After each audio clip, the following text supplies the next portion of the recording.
Fellas, welcome to the brand new MaggsLifts YouTube channel. Today we're going to be talking about whether or not you guys should be training to failure. We're going to talk about what the science says, what I think, and what personally will work best for you. First of all, there was a little bit of argy-bargy about this in my TikTok comment section, but when I'm talking about failure, that and 0 reps in reserve are going to be thought of as the same thing. You may disagree with this. There was definitely disagreement about it in that comment section. But to me, if you've hit failure, you have 0 reps in reserve. So it's the same. There is an argument, or there was an argument in that comment section that when that half rep when you hit failure could be more fatiguing. But like I said, I think of them as the same. God, I do like to yap, don't I? Both 0 and 1 reps in reserve are intense enough to create stimulus to trigger some growth. Now, this is important because 0 reps in reserve is obviously going to be more fatiguing than 1 rep in reserve because you're working harder for 1 extra rep. So one argument against the fact that you should train to failure is you could train to 1 rep in reserve, get less fatigue, and still create good enough stimulus. But especially if you're a beginner lifter, and when I use the term beginner lifter, I still count myself as one. I've been training for 2 years. If you've been training a similar amount of time as me, you'll be in the same boat. Fatigue isn't going to be a massive issue for you, especially if you're still a teenager, like me as well. You'll be fine with that. So with that factor dismissed, on to the next. If you've never hit failure or trained to 0 reps in reserve, you're never going to have a gauge on what 1 rep in reserve is, 2 reps in reserve is, or just have a gauge of reps in reserve at all. So it's very important that you train to failure a little bit anyway, regardless if you think you shouldn't, so you can get a gauge of what reps from reserve look like. Because there's so many cases of people who are like, oh, I'm going to train to 1 rep in reserve because of fatigue, etc, etc. But it's actually them just happening to train so much less intense because they haven't got a gauge of what reps in reserve looks like for them. And they end up training to 1 rep in reserve, but in reality, it's like 3 or 4 reps in reserve because they've never gone to failure and seen how many more reps they could do. So with this as well, training to failure gives you another way to standardize all of your sets. It means all of your sets will look similar in terms of exertion, which when you're starting out and you're trying to make everything the best it can, that's quite important. It means everything's trained with similar intensity, and that's also one of the reasons why I personally take most of my sets to failure. The other big thing that people need to consider is the mental side of training to failure.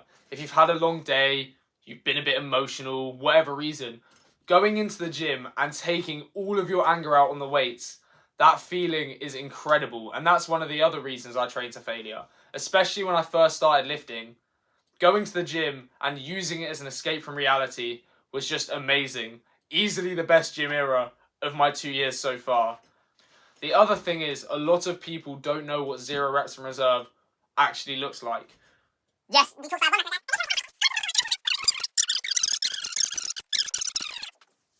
And well, it's pointless.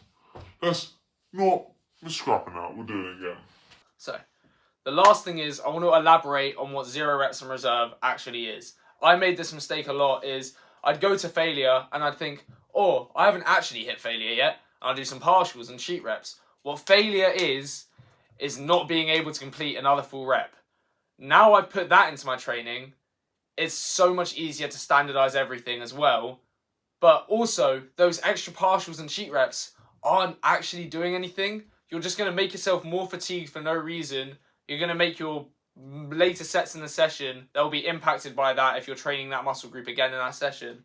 And it's just going to take you longer to recover. So it's just pointless. To summarize, if you're a beginner, it's important to train to failure to get a gauge on what reps in reserve look like for you. And it doesn't really matter because fatigue shouldn't be that big of a deal. Yes, the science says that 0 and 1 reps in reserve are both stimulating, but if you haven't got a gauge of reps in reserve, there's not much point. That's all from me, fellas, but before I sign off, I just want to say I'm not qualified at all, but what I am is really passionate about the gym and I have a genuine interest in all the science behind it, and that's why I've been educating myself on it, and I want you guys to know the only things I'm going to put out into the public are things that I'm really confident on. The information that I've either got from other people and then looked at other sources to make sure it's right, or I've tried and tested it with myself or people I'm coaching. Before you go, please like and subscribe, of course. And leave a comment as well, letting me know how you found this, if there's any changes I should make. For example, if I talk about any studies, would you like me to reference it, put an image on screen in the video, as well as letting me know if there's anything specific you want to see. I know people are excited to see full days of eating. That's definitely something I'm going to do. Or maybe even walkthroughs of sessions, or me just genuinely carrying a camera around with me in the gym and yapping. Because I feel like that's something I can do very well. And I'm sure anyone who knows me personally will be able to agree with that. Anywho, that's me. Thank you for watching. Take care, gang.